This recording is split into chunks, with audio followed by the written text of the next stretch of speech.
Today is Tuesday, July 11th. What to know about a breakthrough in negotiations, paving the way for another historic NATO expansion, and why there's now new concern about the readiness of the American military. Also, extreme weather impacting nearly every corner of the U.S., from heavy rains to record-breaking heat to shifting hillsides. Plus, reverse fundraising, how one presidential hopeful is actually giving money away. What kind of deals you can expect now that Amazon Prime Day is here. And how a father and son made history at last night's Home Run Derby, and a preview of tonight's main all-star event. Those stories and more news in today's episode. Welcome to The Newsworthy. All the day's news in around 10 minutes. Fast, fair, fun, and on the go. I'm Erica Mandy. Thanks so much for being here. You ready? Let's do this. Some of the world's most powerful leaders are all coming together today for a key NATO summit. And already, before business officially began, history was made. Sweden and Turkey reached a deal, and with that, Sweden is now on track to become NATO's 32nd member.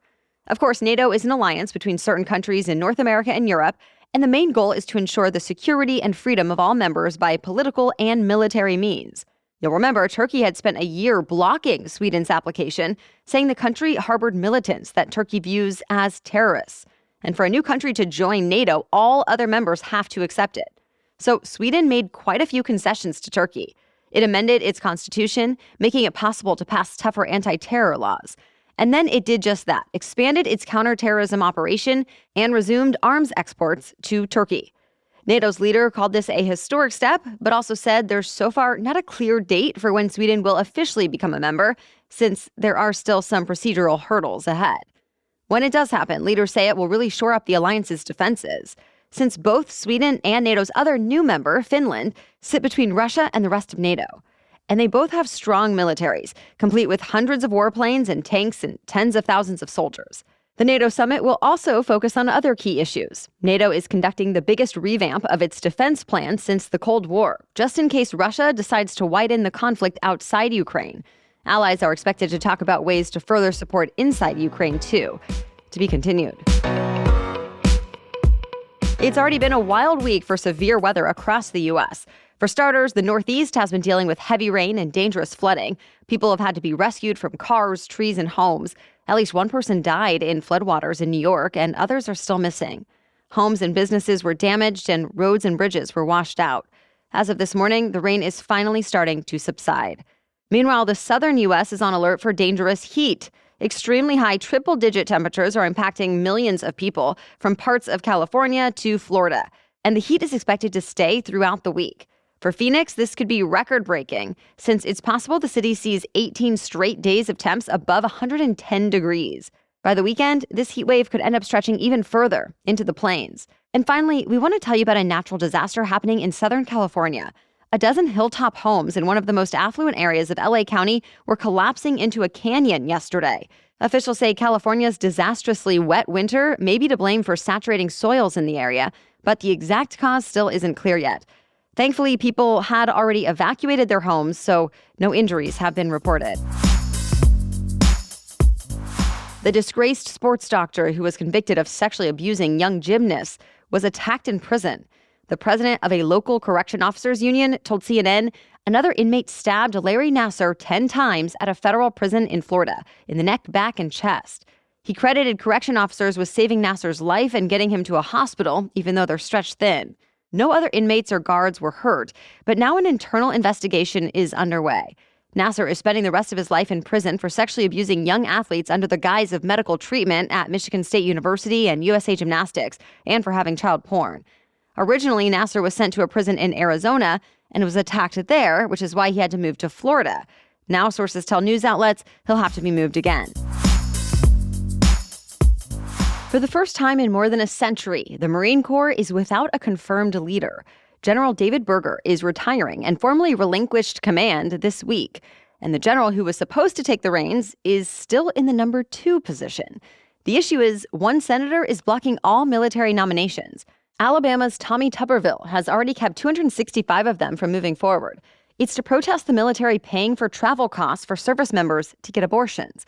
The government has funded that travel ever since several states started limiting access to abortion last year, since women service members are not able to choose where they're stationed. But Tuberville says that policy change should have been approved by Congress. Defense Secretary Lloyd Austin said Tuberville's protest is now undermining military readiness. More high-profile posts are expected to be vacated in the coming months. And because of Tuberville's protests, the Pentagon is now asking some officers to delay retirement, and it's asking others to assume more senior duties without being promoted. One of the Republicans running for president in 2024 is taking a unique approach to fundraising. North Dakota Governor Doug Burgum is promising $20 gift cards in exchange for $1 donations. Yeah, the first 50,000 people who donate at least $1 to his campaign will get a Visa or MasterCard gift card. Sounds like a strange strategy, but there's actually a reason for it. To get into the August debate stage, candidates need to receive $40,000, including at least 200 unique donors in each of 20 states. And Burgum isn't the only long-shot candidate going to extremes to meet those qualifications. Entrepreneur Vivek Ramaswamy also announced a new fundraising tactic this week, saying he's going to give supporters a 10% cut of the total money they raise for his campaign. But his campaign says he has already qualified for the August debate stage. And former New Jersey Governor Chris Christie came out with a new campaign ad that says, quote, "Donate today, get Chris Christie on the debate stage." But for now, most of the spotlight is focused on two frontrunners, former President Trump and Florida Governor Ron DeSantis. By the way, there are a couple of challengers on the Democratic side, too, hoping to knock President Biden out of the race. But for now, there aren't any Democratic debates scheduled for the primary season. We have much more news for you still ahead, but first, thanks to our sponsor, ZocDoc. If you've been thinking about a health problem you have, I want you to know that thousands of medical professionals are out there to help, either to give you some peace of mind that everything's okay, or to get you the treatment you deserve. And ZocDoc helps you find the right doctors for you, the kind that both take your insurance and listen like a friend while giving you the expert advice that you need.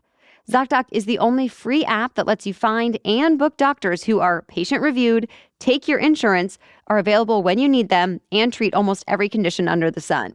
No more wasting time calling around various doctors' offices only to find out they don't take your insurance or they can't get you in for another 6 months. ZocDoc is set up to help you find quality doctors and avoid all the surprises or unexpected issues.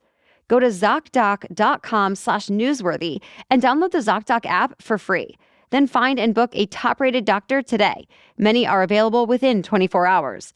That's ZocDoc, ZocDoc.com/newsworthy. ZocDoc.com/newsworthy. Okay, now back to the news. A new invention could be a breakthrough in detecting COVID-19 and other respiratory viruses before people actually get sick. It's a monitor that can apparently detect COVID-19 in the air in just 5 minutes, which has been impossible until now. The test was developed by researchers at Washington University in St. Louis. They say it could help buildings manage airflow better, or it could let people know when it's a good idea to wear a mask. The team is also hoping to broaden the number of viruses the test will be able to detect to include other airborne viruses like the flu and RSV within the next couple of months. The test is apparently pretty inexpensive to produce, and researchers are hoping to commercialize it so it can be used widely in public spaces like schools and hospitals. Though at this point, it's not clear how far off that might be. Meta's new Twitter-like app, Threads, has reached another major milestone. In just the first 5 days since its launch, Threads has seen more than 100 million signups. It took ChatGPT 2 months to reach that same milestone, and it took TikTok 9 months. As for Threads, even more growth is likely, since Meta CEO Mark Zuckerberg says he hasn't even turned on the big promotions for the app yet. For now, Twitter still has more daily active users with nearly 240 million of them, but Threads may be starting to lure people away. In the days after Threads launched, Twitter's web traffic was down 11% from the year before. Still, analysts point out that Twitter has weathered storms before, and for now, they don't see it going anywhere. One of the biggest shopping events of the year has begun. It's Amazon Prime Day. And along with Black Friday, reports say it's the best opportunity to score deals on major electronics, furniture, toys, beauty products, school supplies, clothing, and pretty much anything else you can imagine. Some of the best discounts come in the form of so-called lightning deals that have a time limit and are likely to sell out fast. You do have to have a Prime membership to take part in Amazon Prime Day, which costs about $15 a month. Though Amazon does offer a 30-day free trial if you don't want to pay for the full year. We'll include a link in today's episode notes on our website if you're interested in checking out today's deals. Prime Day already started at 3 a.m. Eastern, and it lasts through tomorrow. There are some competing sales happening too, like Best Buy is holding a Black Friday and July sale. Walmart Plus Week is happening from now through Thursday, and Target, Macy's, and Wayfair also have some big sales. It's All-Star Week for the MLB, and with that, some of the best baseball players in the world are showing off their skills in Seattle. One of the most exciting All-Star events happened last night with the Home Run Derby. It featured 8 hitters competing for who could hit the most balls out of the park. And this year, it was Vladimir Guerrero Jr. who won it all, just like his dad did back in 2007, making Guerrero Sr. and Guerrero Jr. the first father-son duo to have a Home Run Derby title. Tonight, it's on to the MLB All-Star Game, pitting most of the best players against each other, like Garrett Cole and Shohei Ohtani against Zach Gallen and Mookie Betts. The exceptions are Mike Trout and Aaron Judge, who are both injured. If the game between the American League and National League is tied after 9 innings, we'll see another home run derby to determine the winner. The game kicks off at 8 p.m. Eastern on Fox or foxsports.com. That's it for the main news today, so now it's time for Trivia Tuesday, when we ask a different trivia question every week. But first, I want to tell you about our sponsor, AG1, the daily foundational nutrition supplement that supports whole body health. I drink it every day now because I now feel more sustained energy throughout my day since starting it. I can also tell it supports gut health, and I appreciate that it's supporting my immune system too. We're talking 75 high-quality vitamins, probiotics, and whole food-sourced ingredients. I drink AG1 as part of my morning routine before I really get going and start my day. It's easy to put in a to-go cup while I have to run around with my toddler or make breakfast for him, and it makes me feel like I'm also doing something for myself and for my body. It's so easy to make with 1 scoop mixed with ice water. I personally like a splash of lemon.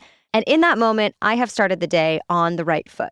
And yes, I have tried a bunch of different supplements, but I love that AG1 is one solution to support whole body health. So if you are looking for a similar effective investment for your health, try AG1 and get 5 free AG1 travel packs and a free 1-year supply of vitamin D with your first purchase. Go to drinkag1.com/newsworthy. That's drinkag1.com/newsworthy. Check it out. Okay, now back to Trivia Tuesday. Today's trivia question is, what was America's first national park? You can play along with us in our weekly roundup email that comes out each Friday. Simply sign up to get it at thenewsworthy.com/email or find the link in today's episode notes. As for our last trivia question, who was the youngest U.S. president? The answer is Theodore Roosevelt. He was 42 years and 322 days old when he assumed the office of the presidency in 1901. But since Roosevelt became president after the assassination of President William McKinley, he wasn't the youngest to be elected president. That title belongs to John F. Kennedy, who was 43 years and 236 days old when he became commander-in-chief in 1961. On the flip side, the oldest president is our current one, Joe Biden. All right, thank you so much for listening today and sharing the show. We'll be back with much more news to know tomorrow. For now, have a great day.